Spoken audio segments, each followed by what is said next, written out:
Guys, I'd like to introduce to you Mr. John Ferling, an expert on the Revolutionary War. And my first question would be very simple. Why did the Revolutionary War start? What was the beef between us and England? Thank you. Yeah, I think maybe the best thing that I've ever seen on it was a comment by just an ordinary farmer from Danvers, Massachusetts, who actually fought that first day at Lexington and Concord.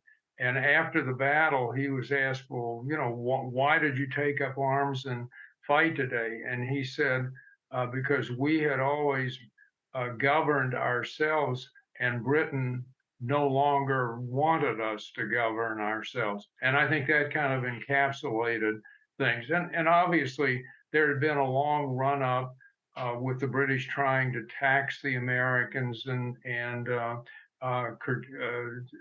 regulate American trade and whatever. And the Americans resisted that. And it went on for about 10 years and finally reached a point in 1775 when it was clear to the authorities in London that they couldn't come to terms with the Americans, and they decided that they had to use force to win the war. And so Lord North, the British Prime Minister's ministry, met in January of 1775.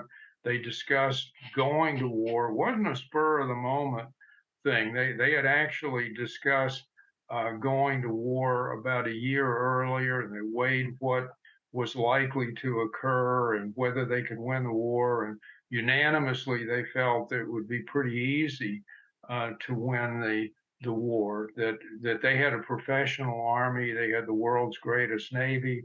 The Americans didn't have an army; they had militiamen, but they didn't have a national army. And few Americans had any military experience. I mean, they had maybe gained some experience in the French and Indian War, but never anything of this magnitude. So the British thought it would be a pretty easy proposition. And in January 1775, they voted to use force and sent orders over to their commanding general, Thomas Gage, to use force. And they sent the orders in January.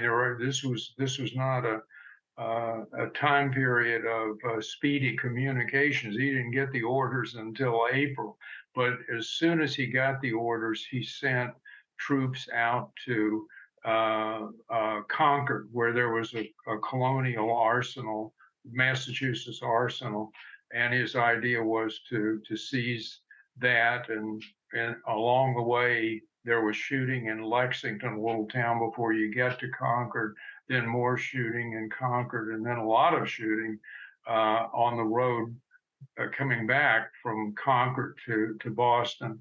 What had previously been called the Concord Road, and it was now called Battle Road from this point on. A lot of British soldiers were killed or wounded in that encounter. And I think one of the things to think about when you talk about war, I almost hate to use this quotation because the quotation comes from Adolf Hitler, and it's maybe the only thing that Hitler said that was ever worth remembering. But he said, beginning a war is like opening a door to a dark room. No one knows what's inside that room.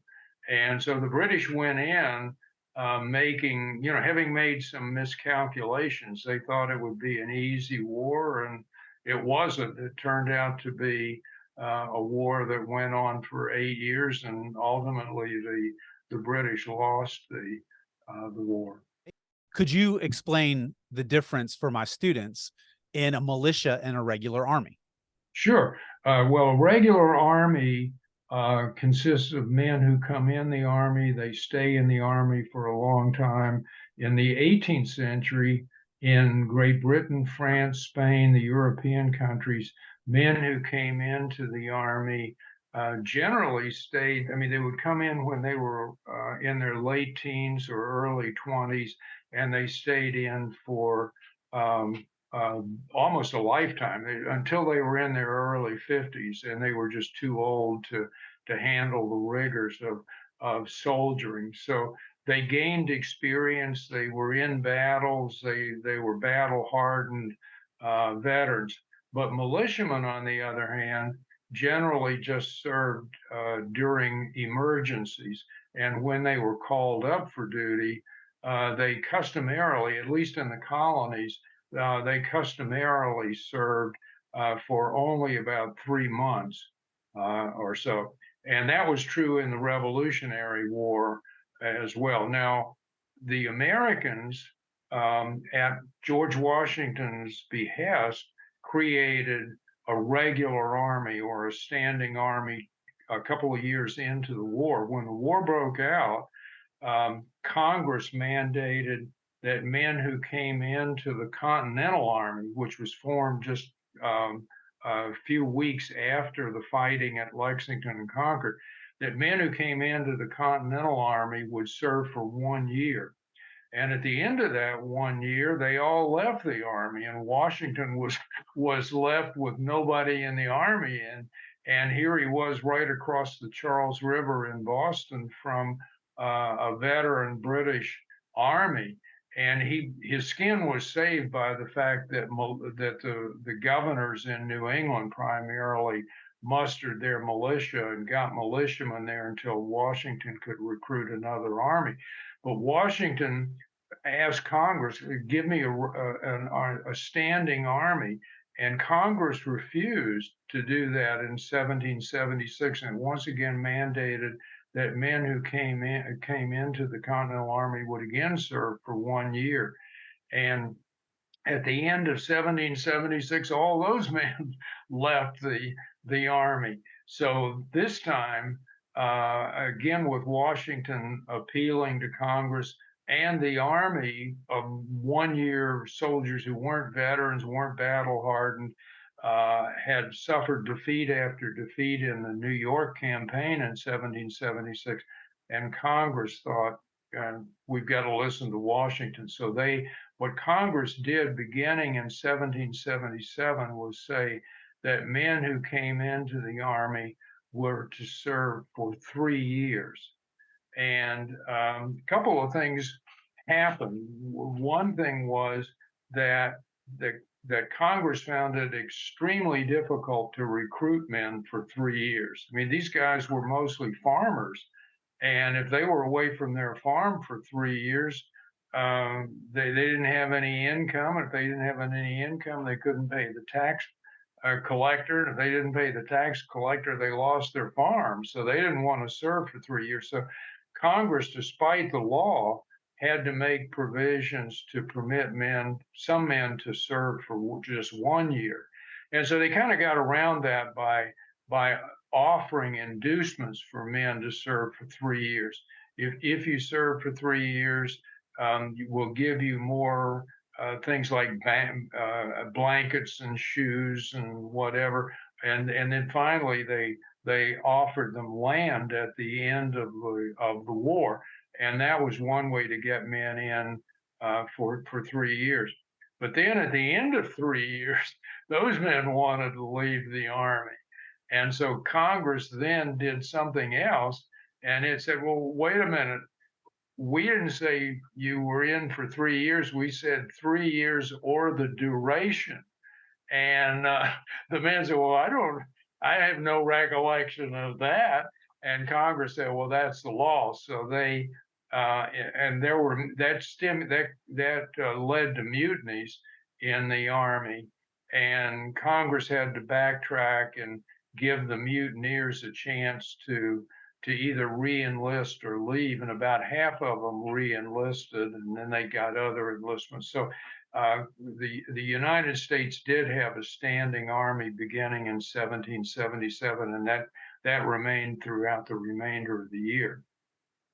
So But I should say, because you asked about militias, that for the most part, in there was no fighting for the most part in the winter. Now that wasn't true down south because in the South, you had better weather in the wintertime. But up north, Pennsylvania and in New England, New York, and whatever, the fighting, the campaigning took place more or less along the lines of the baseball season today. It would start in April and would come to an end in October, and for good reason, because there were no paved roads, and when the winter weather came in and it rained all the time or it snowed frequently, then the roads just became impassable.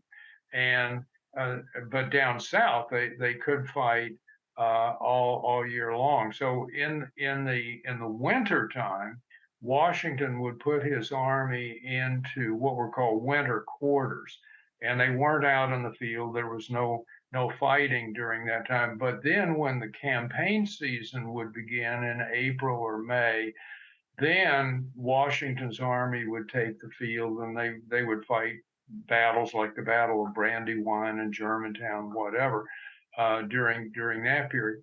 And he never had enough men to meet the British. The British always had numerical superiority, and the only way that Washington could come close to parity was by mobilizing the militia, and he couldn't do that by himself. The only state governors could summon militiamen to duty.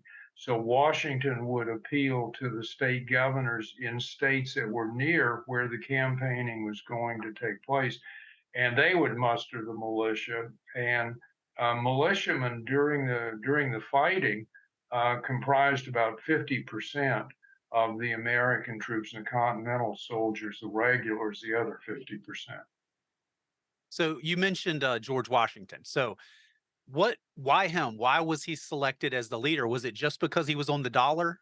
No, And we hadn't gotten on the dollar yet. But no, but no, what made him their I choice? yeah, I think in Washington's case, there were really several factors that contributed to his selection.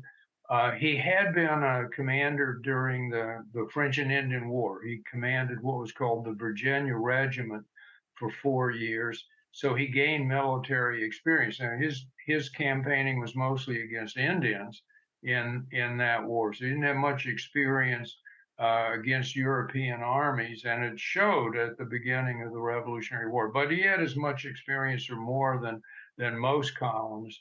He was at a good age. He was 43 years old when he was selected, so he was old enough to be seen as mature and to have some experience in war, but young enough to survive a lengthy war, and he was in good physical condition. He didn't have any major health problems at this point in his early 40s, and he was an impressive looking individual.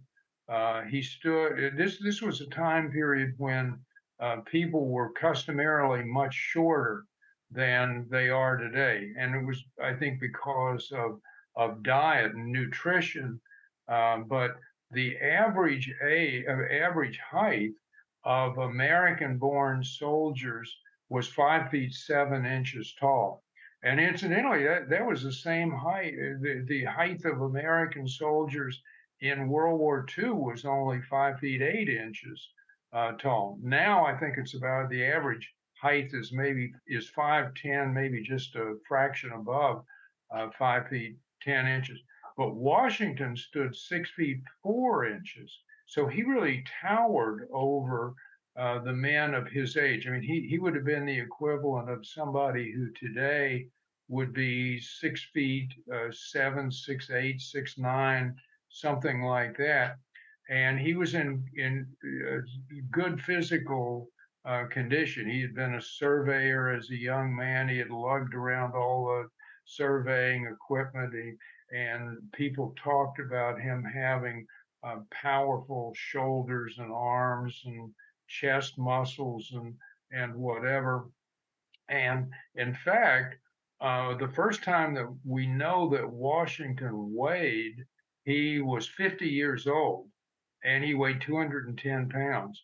So he's 6 feet 4, weighs 210 pounds. I mean, he might be playing in the NFL today, and with those. So he was physically imposing, and he was widely regarded as the best equestrian, best horseman of his time period, and all of those were factors in Washington's selection. But there was one other there were two others that were important too.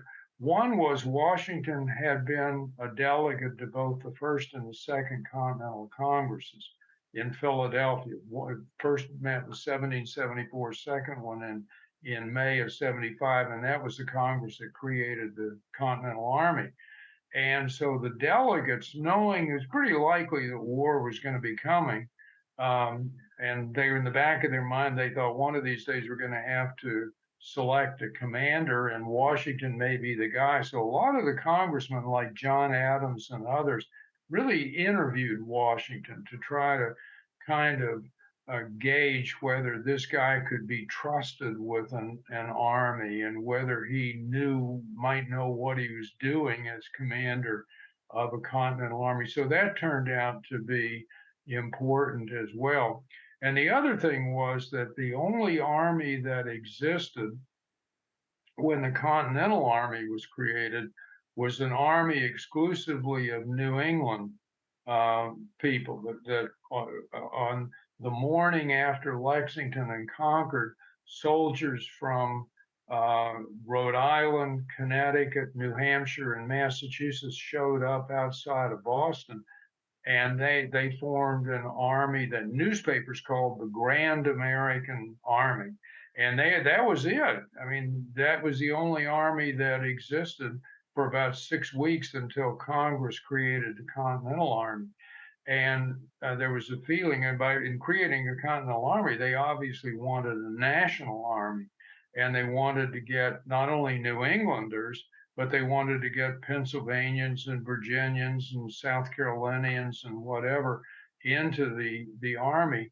And Washington wasn't a New Englander; he was from Virginia, and so they thought that this might broaden the appeal of serving, maybe make Pennsylvanians or Southerners more likely to join the army. So for all of those reasons, Washington was selected to be the commander.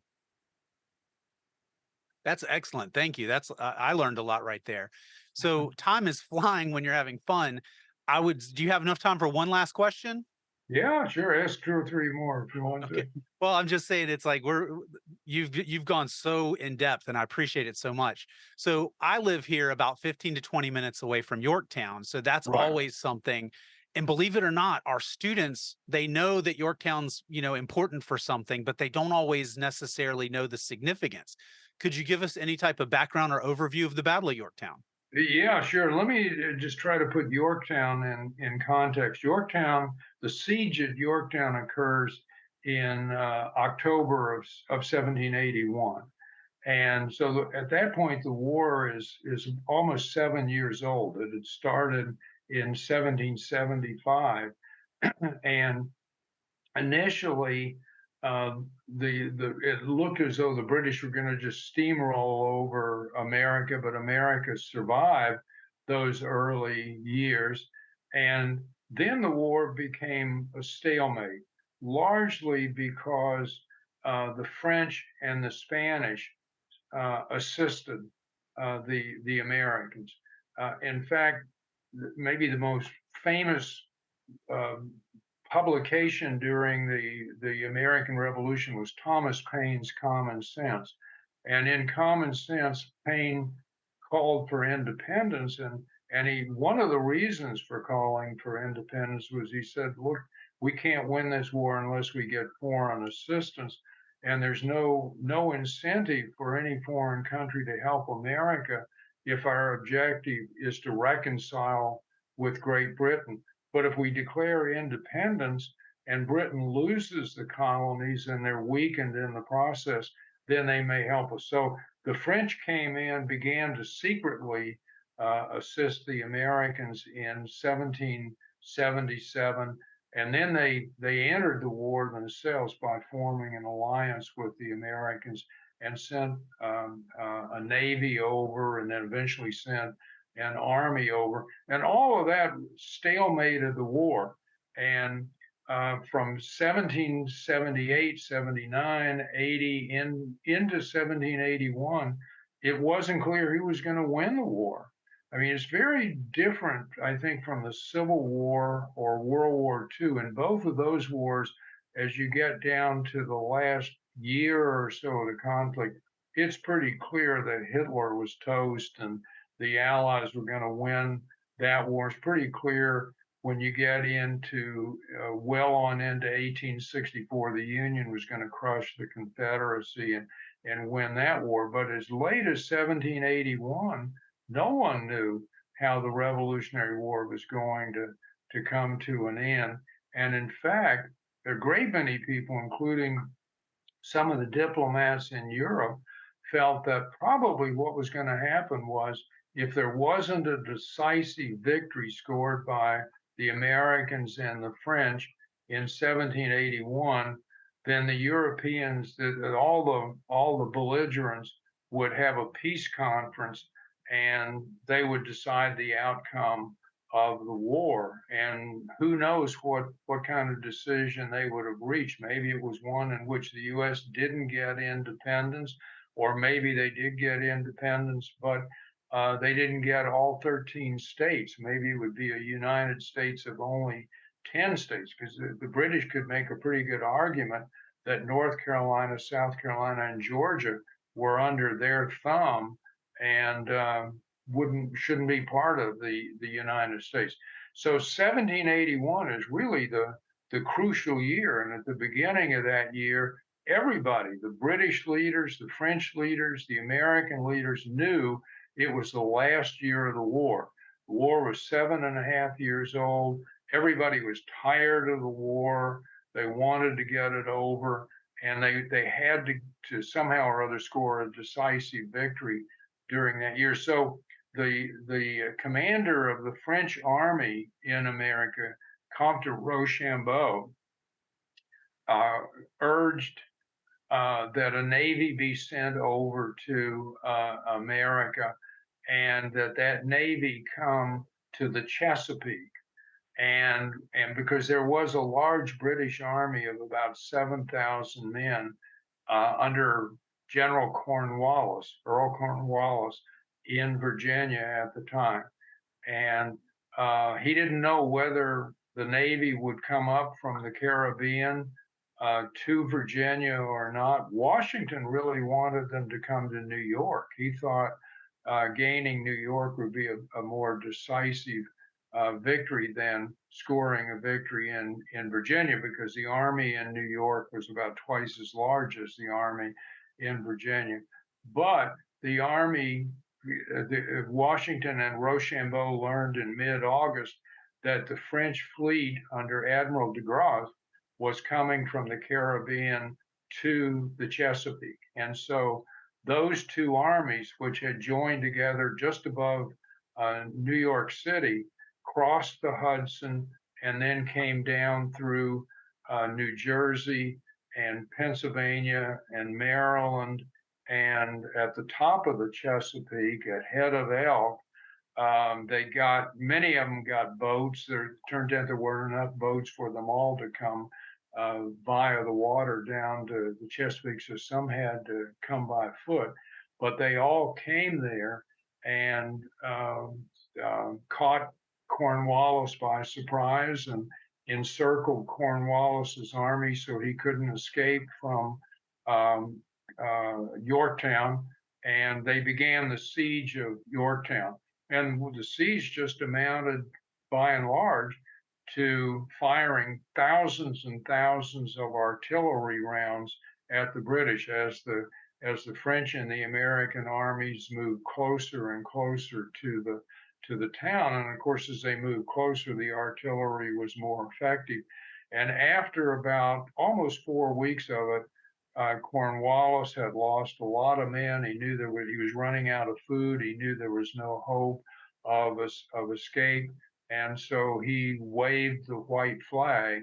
And just after a very brief period of negotiation, Cornwallis agreed to surrender on in October of 1781, and the surrender actually took place 6.5 years to the day of Lexington and Concord. It was April 19th, 1775, Lexington and Concord. October 19th, 1781, when Cornwallis surrendered.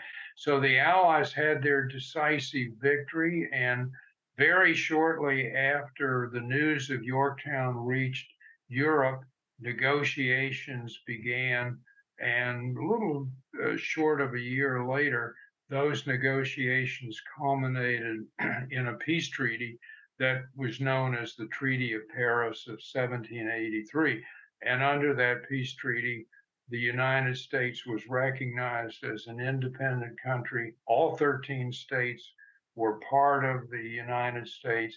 American territory stretched all the way out to the Mississippi River. Spain got Florida back. They had gotten it and lost it in the French and Indian War, but they got it back. Britain retained Canada.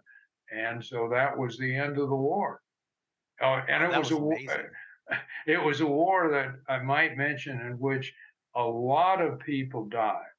That the mortality rate among American soldiers was much larger than the mortality rate of American soldiers in World War II. Not quite as large as in the Civil War, because there you're counting both Confederate and Union Americans who died, but still probably somewhere in the neighborhood of about one male of military age, about 1 in 15 American males of military age died during this war. And since most of the men who were in the Continental Army were around 20, 19, 18, 19, 20, 21 years old, something like that, maybe as many as 1 in 10 of that cohort died during serving in the Continental Army during the war, or in the Army or in the militia during the war. No, that's fantastic. Thank you so much for that. Yeah, we have Sure. the American Revolutionary War Museum here in Yorktown, and obviously right where the battle took place, the house where they signed the agreement is still there. It's a really fascinating place. Yeah, I was there several years ago. It's probably been I don't know, maybe 20 years or so since I was there. I'd like to get back sometime. I went to Williamsburg and then over to Yorktown and some of the houses along the James River there. So I'd like to get back sometime. Did you get to see Jamestown? Yeah, I did. Yeah. Hmm. Yeah, we have a Yeah. lot of early American history in this area. Yeah, Yeah. you sure do. Yeah, you sure do. And another place that's not too far from you, I'm not sure exactly how many miles it is Portsmouth. Yes. Yeah, and Portsmouth was a place of importance too, because the British created a base in Portsmouth in 1780, and the idea was that they could supply an army in Virginia. They could run supplies in from there and then on up to the army. But what also they were always trying to recruit Americans to serve in the British Army, and about 20% of all Americans remained loyal to Great Britain during the Revolutionary War, and possibly as many as 10,000 Americans did serve in the British Army. They were in what were called provincial units, and the idea of making a base at Portsmouth was that it would kind of be a haven, a sanctuary for loyalists, so that if they were threatened by the revolutionaries, they could retreat to Portsmouth and find that a safe haven, and it might stimulate loyal Americans who were willing to serve for the British. So you've got a lot of history in that area. Yeah, definitely. I went to the Revolutionary War Museum, took a bunch of pictures to share with the students as, some have not been. And, again, the French cemeteries, at Yorktown too. That's a lot of the Mhm. kids are blown Yeah, away. They don't know about that. right. Um, but yeah, fascinating time period. And a lot of the kids are interested in a little bit more, the more modern, histories because it's not quite as old. But when we get into this kind of stuff, this information you've shared, I know that's going to change some people's opinions because the details you provided are just fascinating. And I appreciate it so much. Sure, it's a very interesting time, and the deeper you burrow into it, the more interesting it becomes because you learn what people experienced during the Revolutionary War. It wasn't always pleasant experiences either for men and for women who were at home and deprived of goods that they had gotten in peacetime and paid heavy taxation rates and lost loved ones during the war and whatever. So it was really a difficult time and very difficult for those who soldiered in the war. And as I mentioned earlier, a lot of them didn't come home. Well, I can't thank you enough. I had like a list of questions, like just in case to ask, and you answered them anyway without me asking. So Okay, good, I think we have good. some telepathic communication going on or something. Right, yeah. Well, Thank I've enjoyed it, Chad. Hope things work out with your class, Yeah, showing this. I think they only give me the good kids. I don't know why, but every year I Well, well, that's good. Yeah, that's good. I wouldn't complain about that. no, not at all. But no, thank you so much. I know your time is so valuable and just having this to be able to share with kids and, other people, it's going to be wonderful. So thank you so much. Okay, was happy to do it. I Okay. really Oh, appreciate it. okay, thank you. And it was nice I'm meeting you. nice to meet you too.